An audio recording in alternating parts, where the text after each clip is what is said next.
Good morning, everyone. I hope you're all doing very well. Can you just please raise your hands if you can hear me?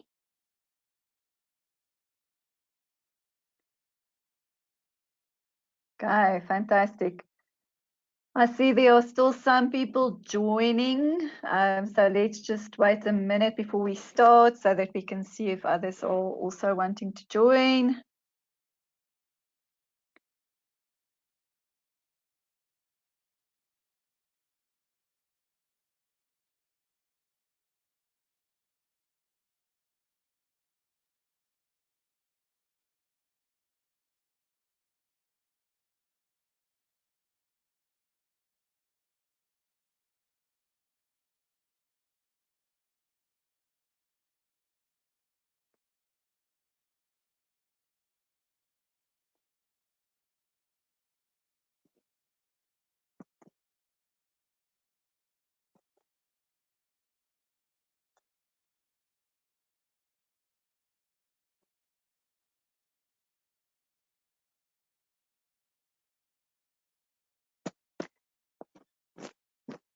Still people joining us.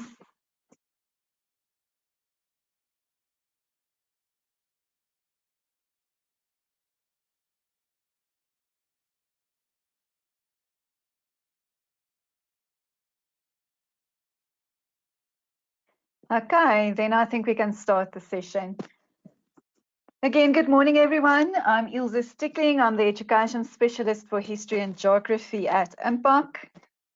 And in this session, I'm going to discuss some very important source-based skills as well as some essay basics that you need to know in order to answer your questions effectively in task or test or question examination papers for history. So I hope this is going to be worth your while and that you will learn some important things. Okay, but before we begin, if you're struggling to hear me, please make sure that your audio is on and that your speaker volume is turned up. Then during the session, you will be automatically muted.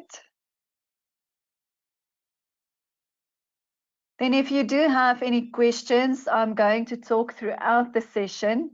I would suggest that, again, you please type in your questions in the question box. And then also leave your email address in the question box.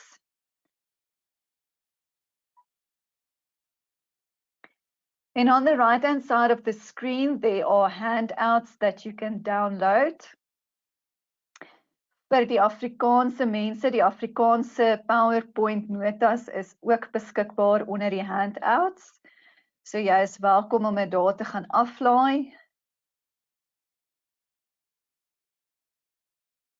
And during this session, I will also just translate some important terminology in Afrikaans for the Afrikaans learners.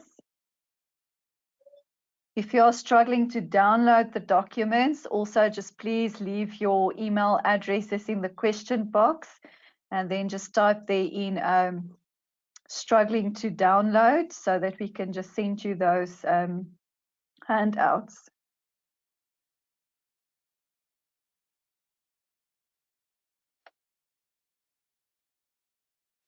Okay, then I think we can start with the session. Okay, so first we're going to look at source-based skills development.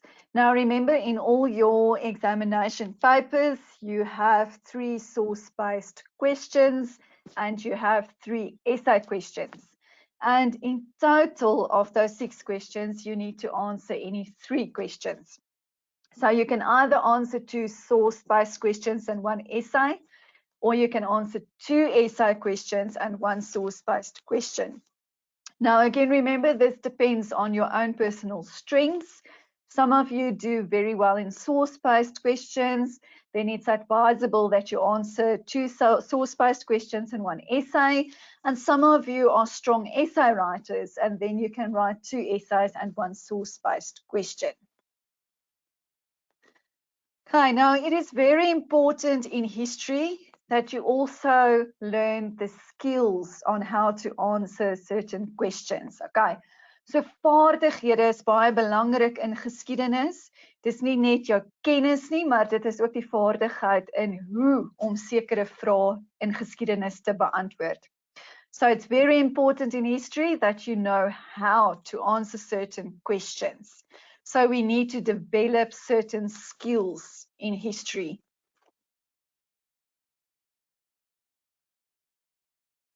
Okay, the first things we are going to look at are usefulness and reliability.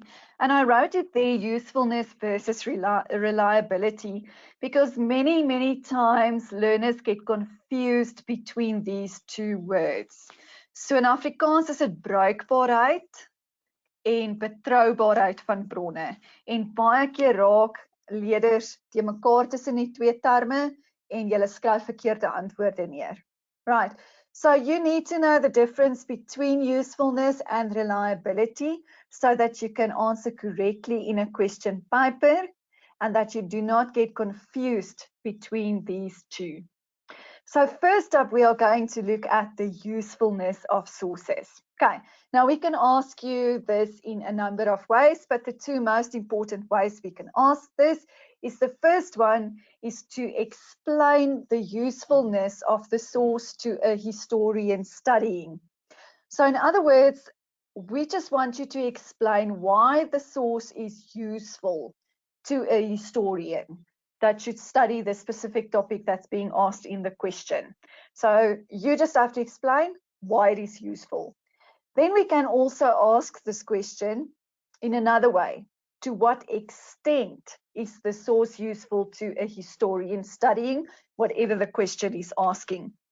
So your answer now would be different because it specifies to what extent. So you need to write first to a lesser extent or to a greater extent. Right. So in the first one, you just explain the usefulness of the source.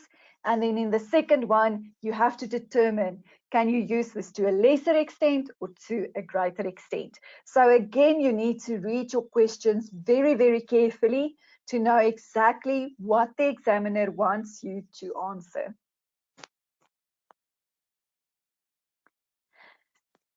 Okay, usefulness of sources. A source is useful when you can use the source, right? So say, for example, you now need information about the prisoner of war camps during World War II. But someone brings you books about the French Revolution. Now, the obvious question is, can you use the sources available? And the obvious answer is no. You cannot use the sources or the books about the French Revolution because this is not what you are studying. You are currently studying the prisoner of war camps during World War II. So you need sources that relate to that specific topic that you are studying. Even if the source is about the uniforms that people wore during World War II, it doesn't have anything to do with the prisoner of war camps during World War II, right?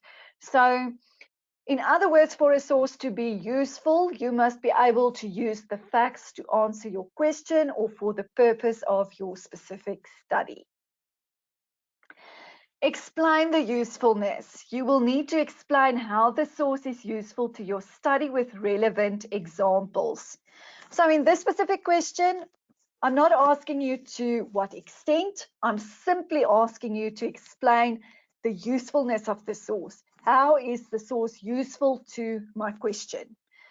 And many times this type of question will have a mark allocation of 2 times 2 equals 4. That means you have to explain 2 reasons for your answer, 2 reasons why the source is useful. And it doesn't help that you actually elaborate in 2 bullet points on one aspect because it will only still give you 2 marks. It must be 2 distinct or different explanations for your answer why the source is useful.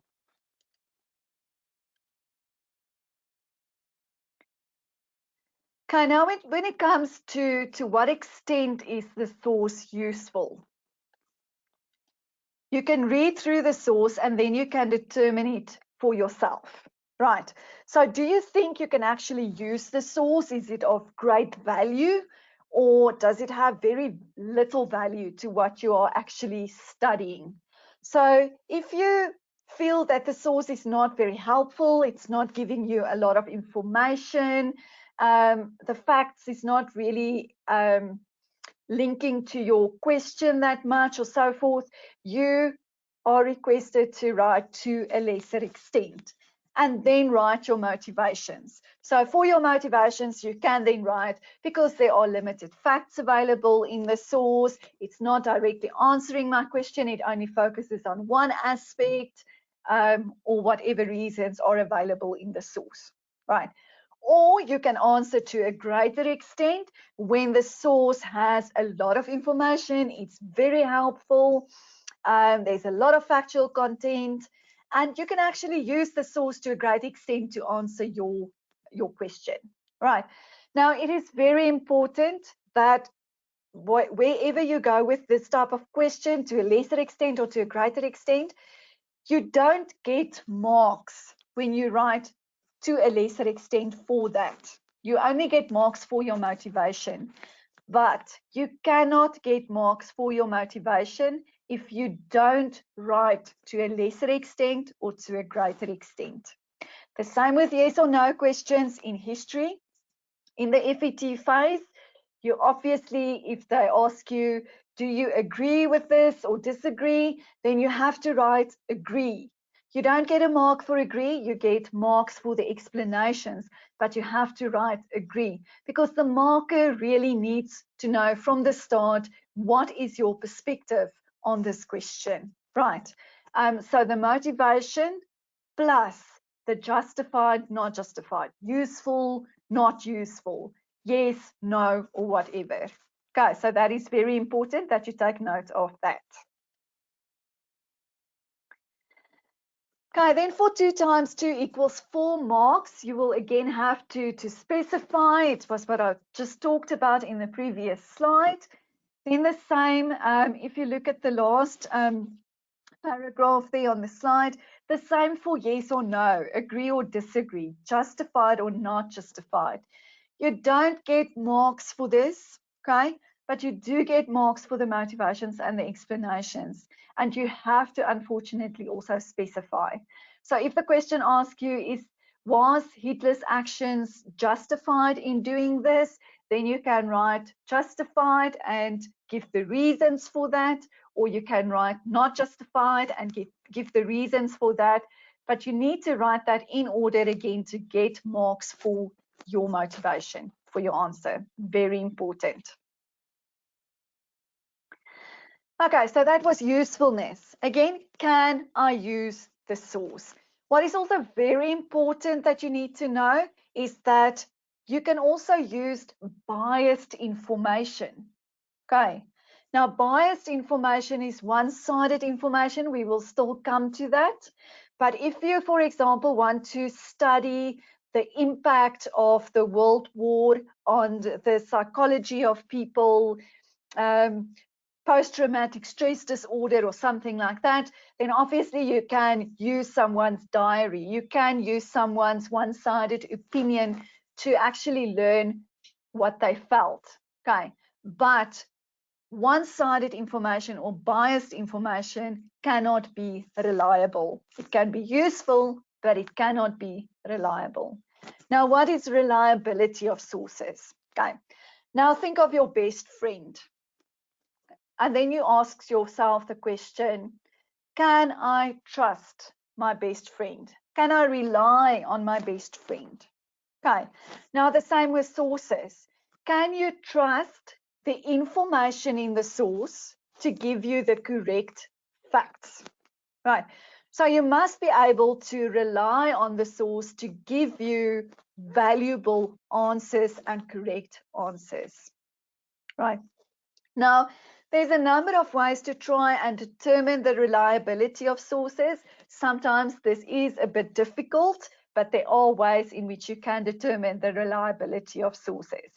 So let's look at the first one. Is the information the same as information in other sources? Can I compare the facts with facts in other sources? Okay, so if you do, for example, research on the internet, are you going to use the very first source that you get and write all your information on that specific website? No, because that will be irresponsible, right? So please make sure that when you do research, that you use different websites and that you compare those different sources with each other.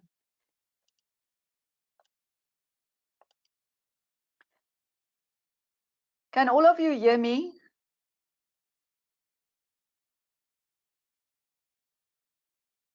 See, there was a pop-up that there's some that cannot hear me. Okay, I hope you can hear me. I'm going to continue with the session. Okay, so the first thing is that you make sure that your facts correspond with facts in other sources. So in a source-based question, you usually have 4 sources, 1A, 1B, 1C, 1D. And now to determine the reliability of one source, you can also go to the other sources to see if there's a repeat of factual content in the other sources that can determine the reliability of the information in the source. And then the reason that you can give is, but the facts are the same as mentioned in other sources. It can be compared with other sources, and then it can make a source reliable. Right. Now, the same if you do extensive research and you use the internet, you cannot go to the very first website and accept all the facts as being true, because obviously people can post things on the internet left, right, and center, and it's not always realistic. Even Wikipedia, that is a widely used website, will sometimes have this insertion where it says that if you don't agree with the facts, or if you have something to add, or if something is incorrect, you can just add to the information or send us the information and so forth, right? So when you are doing research in history, it's important to always compare your facts with facts in other sources as well to get reliable information. Then a second way is to look at the author of the source. Die outeur van die bron, die skrywer van die bron. Now, is the author biased? Is hy eensaidig? Is it one-sided? Or is he objective? Now, remember, we are all people. We all have our own opinions on things. We don't always agree with others. We have our own personalities. So, for example, you are in a car accident, and now suddenly you have a different version of what happened to the other driver, and the bystanders is saying something else. This becomes biased because everyone has he or her own opinion, and you try to and you are struggling to get the correct information and the correct facts. So the sources become unreliable, right? And now in history, we try to remain objective. So to be a historian, you need to go to all sides of a story, and you need to have an objective, factual based view on history. And that's the same with when you start to write essays as well, is that you stay away from your own opinions as far as possible, and that you stick with the factual content, right? And remember that history is a science. We learn and we question things, and we try to understand more perspectives. So we have to study other sides as well to get a more holistic view of things that happened. Okay, so if you look at sources, was it written by a historian that's objective, or was it written by someone who had a strong one-sided opinion, for example? He or she just wants to promote his or her own view and not necessarily state the facts as it is. Then another way to actually determine reliability of sources is to look at dates, if there are dates available. So sometimes they can say to you that this event happened on this date in a source. And then you, with your knowledge, know that that is absolute nonsense, because Pearl Harbor was not attacked on the 4th of July 1946, right? Because you know that Pearl Harbor was attacked on 7 December 1941. So then you can know it's reliable if the date is correct. If the date is not correct, you know that it is not a reliable source. So there are some ways that you can look at the reliability of sources to give you accurate information. Okay, then what is bias? Now there you can see on the picture a lot of arrows pointing to this guy because everything is about him. Okay, so this is now one-sidedness. Everything is about you. It's about your opinion. It's very one-sided. You want people to believe you and just listen to you, and not get a holistic point of view from other people as well. Right. Now, many times in history, we do have bias. Political leaders would be biased. Cartoons that we use in question papers can be biased because it can only promote one side. From senior phase history, you already have to do with propaganda. Propaganda is one-sided information. It's to promote one side of a country or one viewpoint, or it's there to brainwash people or to exaggerate information or so forth, right? So bias is a definite thing that you will come across in history, right? But you must be able to identify bias. So bias can be a person's opinion. It can be based on personal feelings or own experience. Okay, so vir die Afrikaanse mense, jou vooroordeel. Okay, bias is vooroordeel. So met ander woorde, dit is eensydige inligting, dit gaan oor een persoon se siening of gevoelens. So as ons vir jou 'n spotprent gee in 'n vraestel, dan is dit gewoonlik eensydig, want dit is een kant wat spot dryf met 'n ander kant, of is 'n satire of wat ook al. Baie keer 'n politikus se siening, hoe hy 'n politieke idee dryf, wat nie noodwendig ooreenstem met 'n ander politieke agenda of wat ook al nie. Propaganda waarmee jy al van graad 8 af of dalk vroeër al te doen gehad het, is gewoonlik daar om mense bietjie te breinspoel, mense te laat glo aan iets, oordrewe inligting wat vir jou gegee word en so meer. Dan 'n persoon se persoonlike opinie ook, gebaseer op 'n persoon se gevoelens en sy eie ervarings. It's important to note that we are all people again. We all experience things differently. If something happens really bad, some of us will cry, some of us will distance ourselves from other people will just go normally on with life. We are different, right? Then biased information cannot be reliable. Okay, you cannot trust biased information, but it can be useful in our study as historians. Again, you can use a one-sided diary of someone where this person wrote of his or her own experiences, not necessarily knowing the true facts, but we can get the impression of what the person felt like during that period of time, and it can give us valuable information.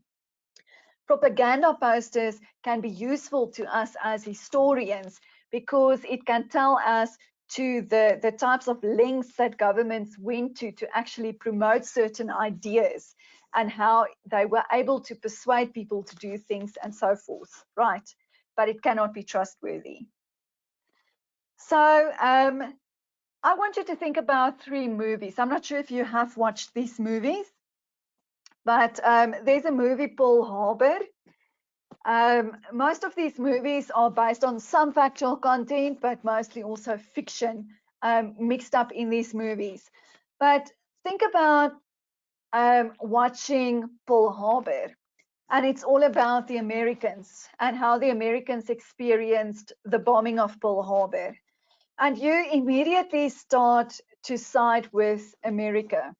And you start to sympathize with them, and you start to emphasize with them. But then again, you can go watch the movie Letters from Iwo Jima, and you get another perspective of these events. Now it's from the Japanese side. And you can actually see how difficult it was for some people to be selected by the empire to be trained as kamikaze, suicide fighter pilots. That many of them were scared. They did not actually want to become these suicide fighter pilots and so forth. But in Japan, there's this very strong essence of honor to your emperor and to your family that you need to do these things. In Japan, that Japanese actually forced some of their people to commit suicide during the Second World War so that the soldiers would have enough food to eat during the war and so forth. And you start to immediately see, but you know what, there's not just the American side to the Second World War, there's the Japanese side as well. So you can go to all sides and all countries and you can start to get the bigger picture and become more objective and to realize, why did people act the way they acted? Right. So as a historian, it is our duty to not choose a specific side, but to get behind the facts and to think for ourselves and become more objective towards certain topics. There's a relatively new movie also, Midway, that was in theaters a few months ago. Now, Midway is for me a more objective type of movie because this also shows the American side, but also some of the Japanese views. Again, a fiction-based movie, but also a lot of factual content, also based on some true events that happened during the Second World War.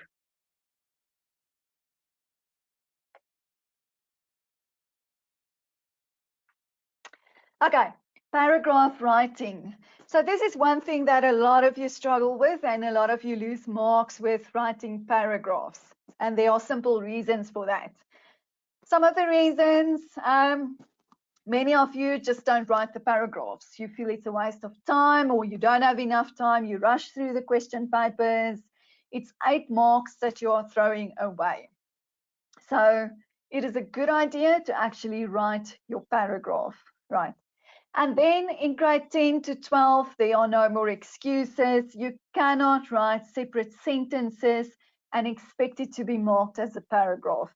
By now, you should know what a paragraph looks like and that it is not just separate sentences or it's not sentences right in bullet point format, but it is a coherent paragraph with a flow of information in that paragraph. Then also very important, pay attention to proper sentence construction, okay? Correct spelling and the use of punctuation marks in the right places. Sometimes when we mark your paragraphs, it's very difficult for us to determine where is the beginning of your sentence and where is the end of your sentence because you don't put in capital letters, you don't put in full stops, and we simply can't see where a sentence is starting or where it is ending, and it makes it very, very difficult to read the paragraph, right? You must remember that you are now next year in the adult world. You are going to university, you are going to Technikon, you are going into the workplace or wherever, and you are currently working on your professional image. So it is important that you know how to properly write documents. It's easy on a computer with spell check, etc., that can correct your spelling and so forth, but it is still important with written documents, if you have to write a quick note to your colleagues or so forth, that you at least know the correct spelling of words and so forth. You sometimes get these people with these degrees behind their names and they write formal documents to people, then there are a lot of spelling mistakes on it and so forth. And this gives a very unprofessional image of a very professional, educated person. So you can see where I'm going with this. You need to work on your written skills as well to make it professional. Remember again, history is a science, it's a scientific paper that you are writing, and you have to use proper terminology and proper sentence construction and so forth as well. Then please aim for 15-line paragraphs to include all important information. Now, this is the maximum amount of lines in a paragraph. Usually in a question paper, we will also say to you, use your knowledge and the sources to write a paragraph of approximately 15 lines. Then many of you write about 5 to 6 lines. If you write that little information, you can be sure to get a level 1 or a low level 2 mark. If you write a thorough paragraph based on 15 lines and you have incorporated a lot of factual content and you were able to integrate those facts to create a flow within your paragraph and you were able to use the sources and your own knowledge, then you can look at a level 3 paragraph. But there's effort that needs to go into a level 3 paragraph. And then obviously this is also a skill that needs to be developed. Okay, then paragraph writing continue. You must use information in all the relevant sources. I highlighted the relevant sources and your own knowledge. Because many times, say for example, you have your 4 sources again, like 2A, 2B, 2C, 2D. You will be able to use 2 or 3 of the sources information, but there's maybe one source that you cannot use for the paragraph question. So this actually just states use the relevant sources and your own knowledge. That what you've learned that is not available in the sources. Please refer to the sources in your paragraph. Okay, so this is the key to help markers give you good marks. So for example, this is your question. Use the sources and your knowledge to write a paragraph on Rasputin's influence on the Romanovs. Okay, now you start. Rasputin was best known for his role as a mystical advisor to Tsar Nicholas of Russia. And then in brackets, you actually put in source 1A. So now you show the marker that you are using the sources. And please, guys, remember, don't just write information directly from sources as it is. Try to rewrite it in your own words as well. Right. You will see that in the instructions in your question papers, your exam papers on the first page with the instructions, it also says that if you simply rewrite the information from the sources, you will be penalized. You need to rewrite it in your own words so that we know that you actually understand the content. Unless a question says quote information, then you quote the information directly from the source within quotation marks. Okay. He entered the court of Tsar Nicholas II because of his alleged healing abilities. Again, you include the source where you found this information. In brackets, you write their source 1B.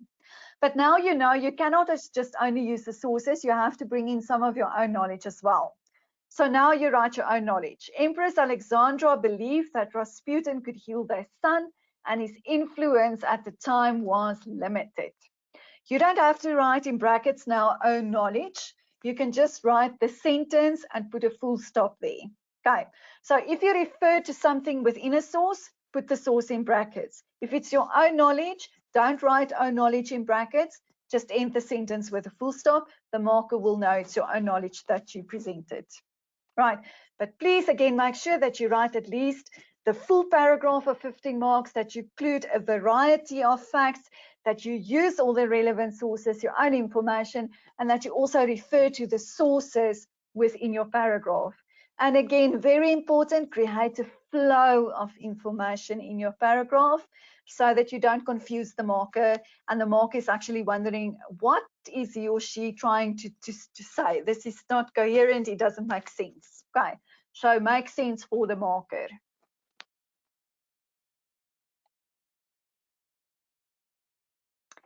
Then very important, and this is what very few people will tell you, is that you are not allowed to use source information when you write your essays. Because we have experienced this before, that learners do not learn for the essays.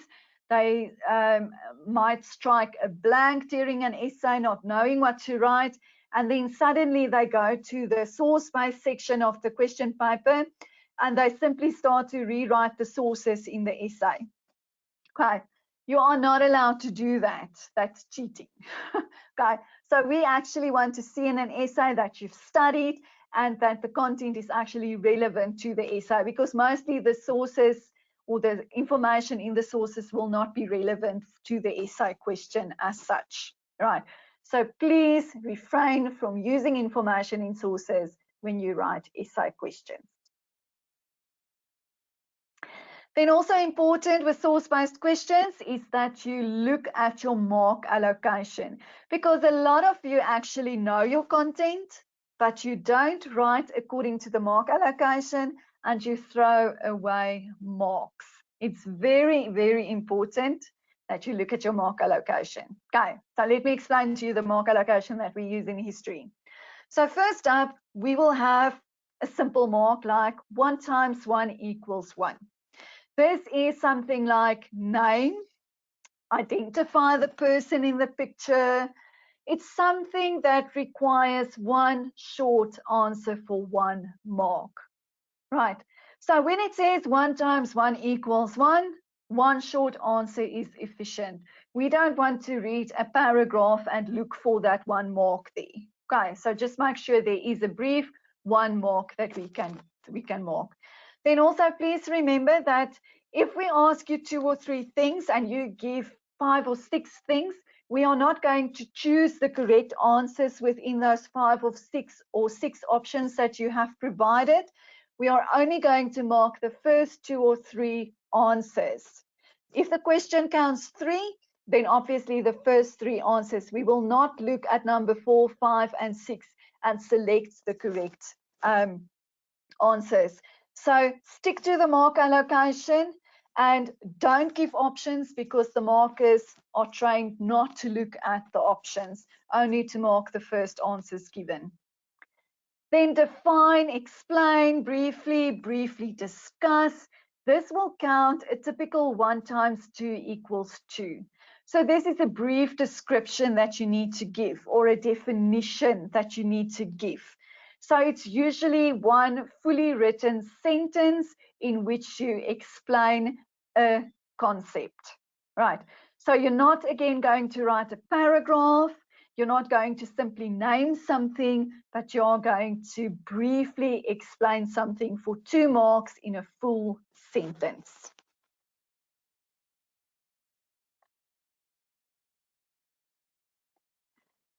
Okay, then you can also get these types of marks. 3 times 1 equals 3, 2 times 1 equals 2, 4 times 1 equals 4. Now, this will be your typical questions like list 3 causes, name 2 aspects, identify 4 reasons.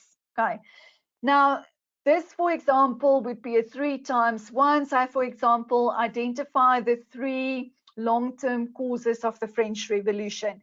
Then political is 1. Social structure is another one, economic is another one. So there you have your 3 marks, 3 times 1. So it's brief answers that you give for 3 marks.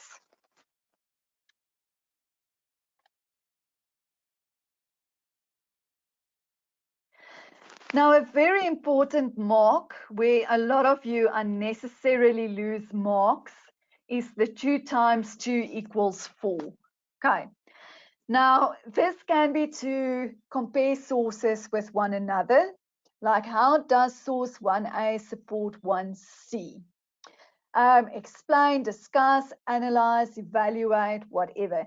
That means that you have to give 2 separate explanations on the same question. What many of you will do, and you lose marks, is that in the first bullet point, you will write source 1A mentions that propaganda was widely used.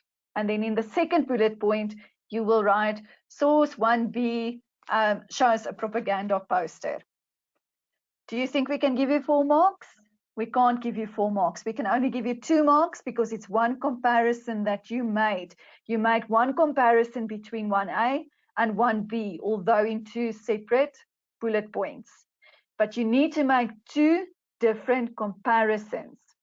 So, for example, source 1A mentions that propaganda was widely used during World War I, and source 1C is a propaganda poster from the First World War. So then you get 2 marks. But now for 4 marks, you need to make another comparison between the 2 sources. Source 1A identifies various propaganda techniques that were used, for example, to make the enemy look bad. The poster in source 1C portrays the enemy as a vicious monster. So now, voila, you have your 4 marks. So it's 2 times 2 equals 4. So please, guys, look at your mark allocation. Don't write too much, don't write too little. Write according to the mark allocation. And especially if it is 2 times 2, make sure that you have 2 explanations, that you have 2 comparisons between the sources and not just one. Okay. Again, a lot of you know the content. We can see that in your answers, but you are unnecessarily throwing away marks by doing these stupid mistakes. Okay. Avoid making these mistakes. Okay, then essay writing basics. Now, essays is something that a lot of learners struggle with. It's in very, very rare cases where learners actually receive level 5, 6, or 7 marks. And there's a number of reasons for this. An essay writing in history is not the same as in English and Afrikaans. It's not simply a story or something that you need to write. Again, history is a scientific paper. It's based on factual content, and an essay in grade 11 and 12 is high order thinking. So these include skills that you need to develop. Now, many times there are learners or parents that don't understand why learners received little marks because they have written down a lot of facts. And yes, when we mark the essays, we can see that this learner knows the content very well, but the learner did not deliver an argument. It's simply a description of factual content or a discussion of factual content. Okay. In grade 11 and 12, we are not simply going to give you a normal discuss essay. It will usually be an evaluate, critically discuss, argue the following: is the statement valid or not valid? And this means you cannot just discuss facts. You cannot just write factual content and write down everything you know about the topic. It requires that you think about the question, that you reflect about the question, and that you deliver an argument. Okay. Now, what is very important here is that you can actually put yourselves in the shoes of a state prosecutor or an attorney in a court, right? They need to defend someone or to find someone guilty. They cannot just present facts to the judge and say, but this and this and this was found. A forensic anthropologist or someone, a forensic scientist, presenting the judge with blood on a cloth, for example, as evidence. He needs to explain why it got there, what is the reasons, how it was analyzed, all of those things. So it's higher order thinking skills to persuade the judge to believe a person is guilty or not guilty. Now, the same as a history writer, you need to persuade the marker of your argument. You can go both ways with an argument. You can say the reason is invalid or the reason is valid. Okay? It all depends on your motivation. Can you analyze and evaluate your facts? Can you argue your facts in such a way that you actually make the marker believe of your argument? Okay. Now, many times it will seem like there's only one way to go, the argument is valid. And then you get that one learner that actually surprises you by going the opposite way and say, but this statement is not valid. And you think it's almost impossible for him to actually prove, for him or her to prove the argument. And then they actually do it very effectively by using facts and analyzing those facts. So again, You can go both ways of an argument. You must just be able to use the facts and to analyze those facts, right? So again, these are skills that you need to develop. I just don't want a rewrite of factual content. It's higher order thinking skills in grade 11 and 12, right? So let's start with the basics. In the instructions of a question paper, it will give you the amount of pages, what your essay must be. In grade 10, it's usually a 2 pages essay. In grade 11 and 12, we expect you to write at least 3 pages. But now you also need to look at the size of your handwriting. If you have a small handwriting or a medium handwriting, then obviously 3 pages will be enough. Okay. If you have a large handwriting, and some of you have quite a big handwriting, you can go more than 3 pages to make sure that you get more marks. But then again, please don't go more than 5 pages. Okay. Now the reasons, the motivation behind the markers. If you write less than 3 pages in grade 11 and 12, you give the marker the image that you basically have limited knowledge. Okay, you were unable to write an essay of about 3 pages because you don't know enough. But now if you go more than 5 pages, you also create an image with the marker of that the learner actually struggled to highlight the important facts and to integrate these facts. In other words, the learner struggled to come to a point in his essay to deliver his argument. So please use this as a guidance. Never go less than 3 pages, okay? If you have a bigger handwriting, you can go to 5 pages, but not more than 5 pages.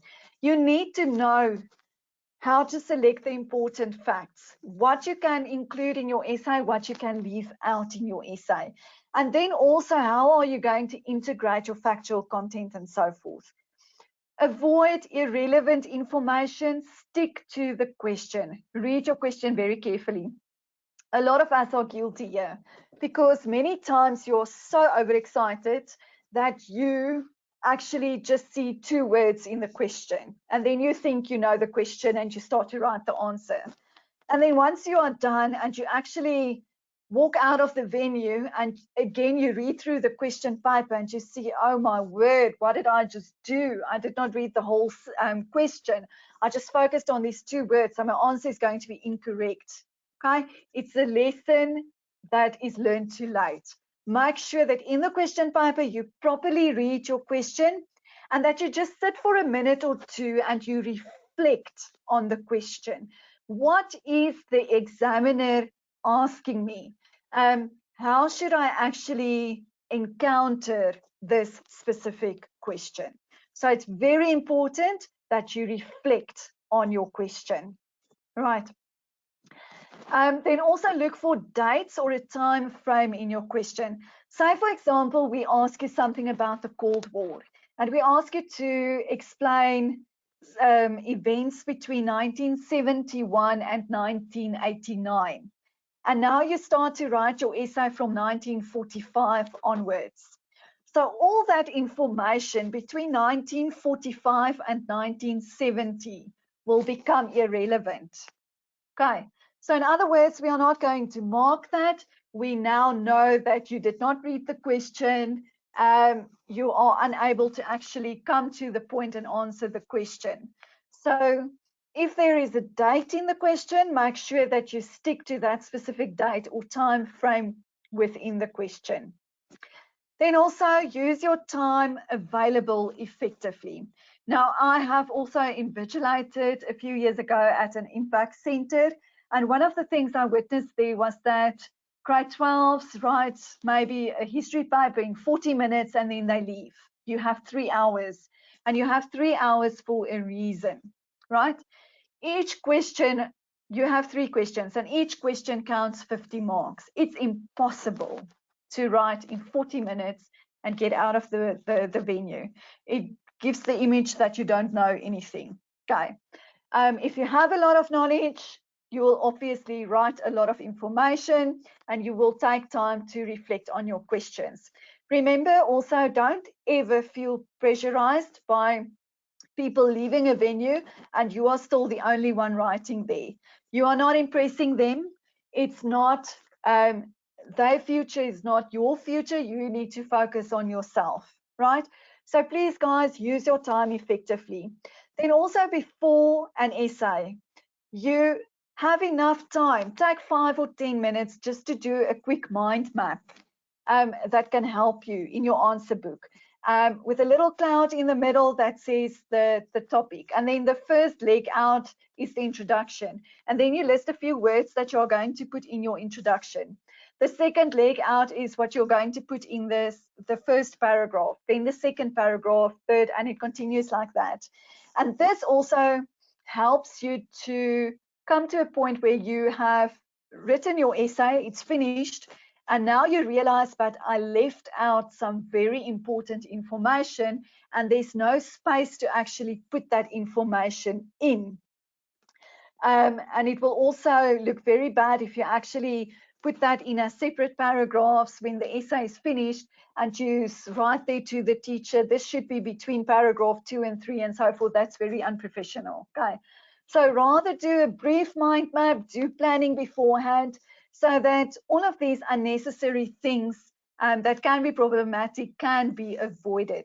You have enough time. You have an hour per question. Use that effectively. Okay, do not rush through a paper. Then also very important in history essays, we don't use subheadings, we don't use bullet points, and we don't use numbering in history essays. You might use it in life sciences or maybe in business studies, I don't know, but in many subjects you can use these things in essays, but in history, unfortunately not. Okay, so please avoid these things. Just write a coherent essay based on paragraphs and so forth. Avoid subheadings, bullet points, or numbering.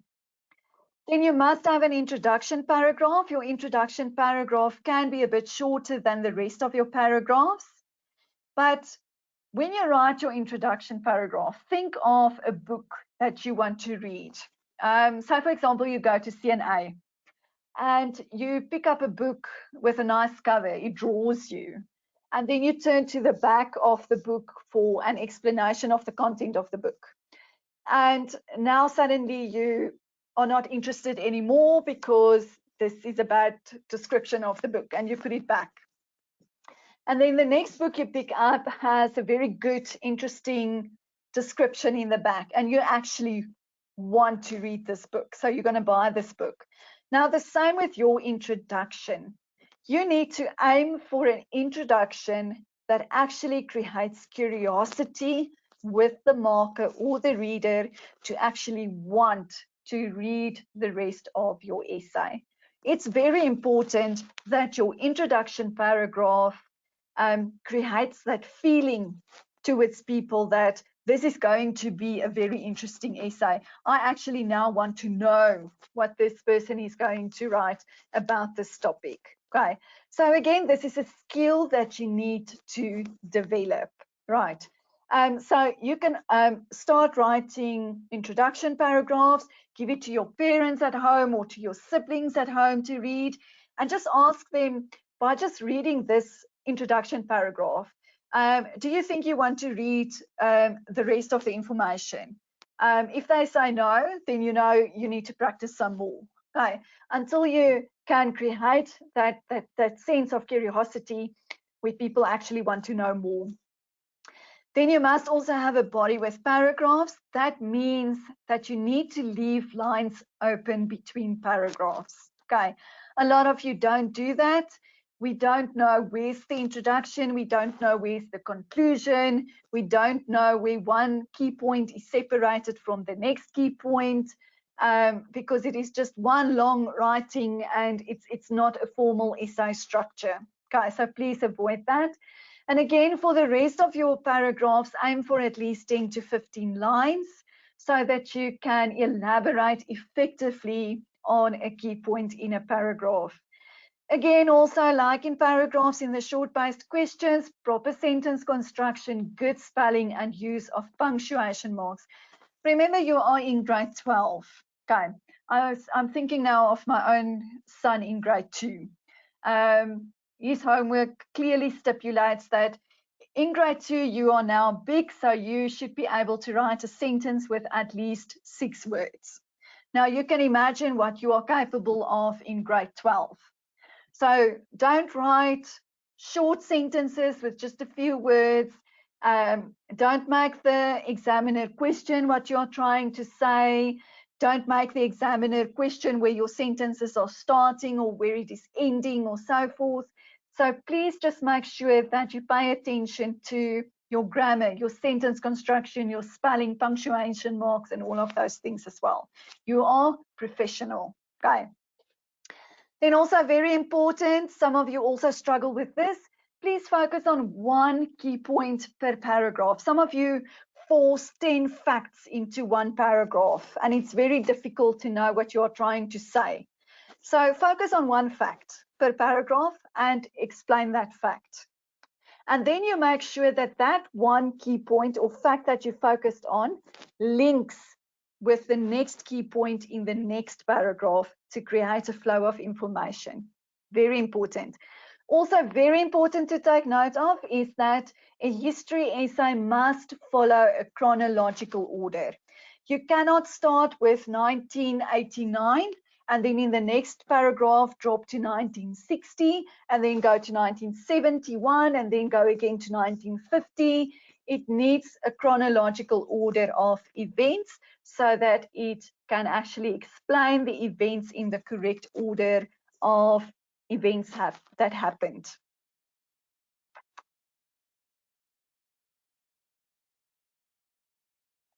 Okay, then you must end your essay with a definite conclusion. And this is very, very important.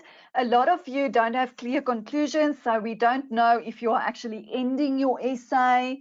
And you will see that we use a cross rubric when we mark your essays. So you can have this fantastic essay, but if you forget to write a conclusion, you will see that in the presentation part of the rubric, you can only get a level 1, for example, for presentation. And then we can only give you a level 2 for content because it is a cross-reference, right? So you need to make sure that the presentation of your essay receives just as much attention as the content of your essay. This needs to be in balance with each other. Okay, so very, very important to take note of this. And again, to write a good conclusion, imagine yourself being a state prosecutor or an attorney in court, and now is your final chance to persuade the judge to believe your argument. This person is guilty or not guilty. So what you need to do in your conclusion is to summarize the most important points in your essay or your argument. And again, you need to finally defend your argument. Very important throughout your essay, you need to defend your argument. You cannot just do it in the introduction and again in the conclusion. It must be something that is followed through. Remember, higher order thinking skills. It's something that you need to develop, right? So if you are enrolled in a tutor center or so forth, please ask your tutor to help you search the meaning for evaluation, analyze, critically discuss, and try to practice some of those questions. Google, you can Google the meaning of evaluation, use the internet. Many times there are educational examples of evaluation in history and so forth. So use the sources that you have available to help you with developing these high order thinking skills. In some of the textbooks in different subjects, it might also be in the beginning of or the back of the textbook where they explain to you these higher order thinking skills. And again, this is something that you then need to practice in. So you do have time before the preliminary exams, you have time before the final examination. So please practice these type of higher order thinking skills. It's very important.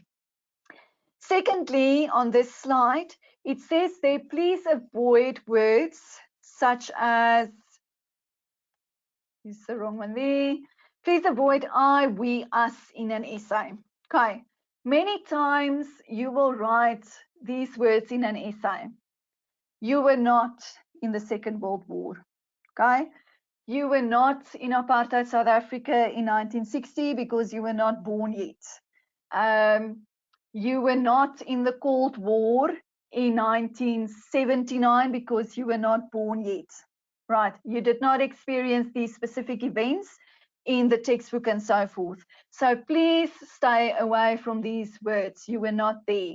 And again, you are a historian. You need to be objective and you need to work with facts. Right.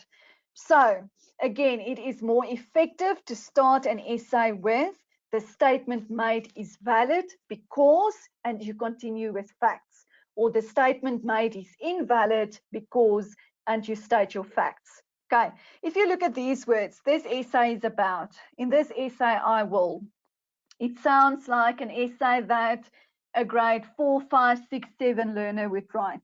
Okay, again, you are now in the FET phase, you are in your last senior year in high school and so forth. You need to start using more scientific terminology when writing essays and documents. Okay, so again, right, avoid I, we, us, and so forth. You were not there. I don't want personal opinions in an essay. I need you to stick with factual content, right? So rather use this higher terminology that also promotes your higher order cognitive thinking skills than just basic thinking skills. Then very, very important in many schools, and this is a huge problem, and I think there are some facilities also where tutors or so forth might give you pre-written essays and say to you, you need to study this essay for the examination. Okay, this is irresponsible and it is dangerous. It is good to have essays given to you to actually see what a history or a good history essay looks like, right? But you cannot study a pre-written history essay for an examination and then writing it as your answer for an essay question. Because let's be clear, you don't know what the examiner is going to ask you. The guideline topics that we provide you in section B on the study notes available on my impact gives you the broad topics, the unit in the textbook. Now you can yourself imagine that there are a number of things within that topic discussed. So the examiner can literally ask you anything within that broad topic. And now if you study a pre-written essay given to you and you just rewrite it as it is, then obviously the majority of that information can be irrelevant and you will be upset and blaming will start to happen and so forth. So the best way to actually prepare for an essay is to learn your content, to know your content very well, so that you can make the distinction there when you actually write the essay, what you need to include and what you need to leave out. The second important thing is that you need to practice essay writing skills.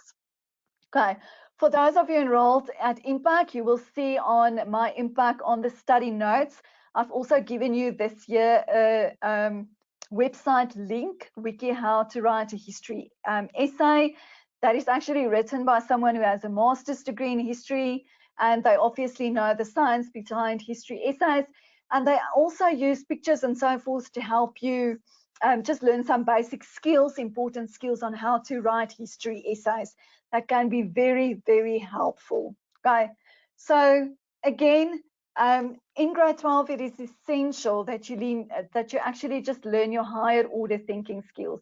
Learn how to evaluate, learn how to critically discuss, learn how to deliver an argument, and don't just discuss facts. Yes, you know your content very well, but are you able to apply your content? Are you able to deliver an argument? So it's not just based on remembering, it's based on application.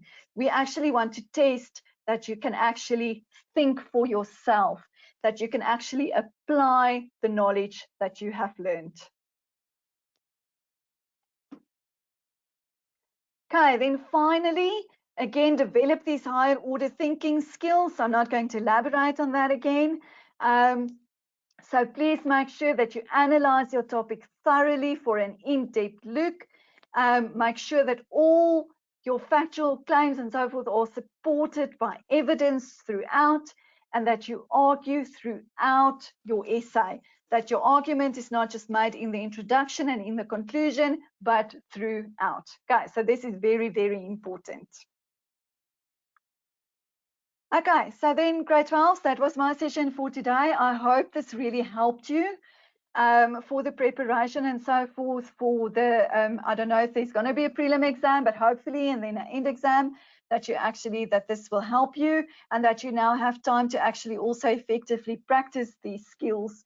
Then if you have any subject related questions, please make sure that you type it in the question box and provide me also with your email address. If you struggle to download the documents or the handouts, you can just also leave me your email address so that I can email you the presentation a bit later on. And then if you have any other questions, you can contact, that's not subject related or academically, you can send them to info@impact.co.za. And if you are not a member of Impact and you are interested in Impact, please give us a message by info@impact.co.za. Okay, guys, I really hope that you enjoyed the session. I'm glad that you tuned in, and I hope this will be helpful in helping you prepare for the examinations.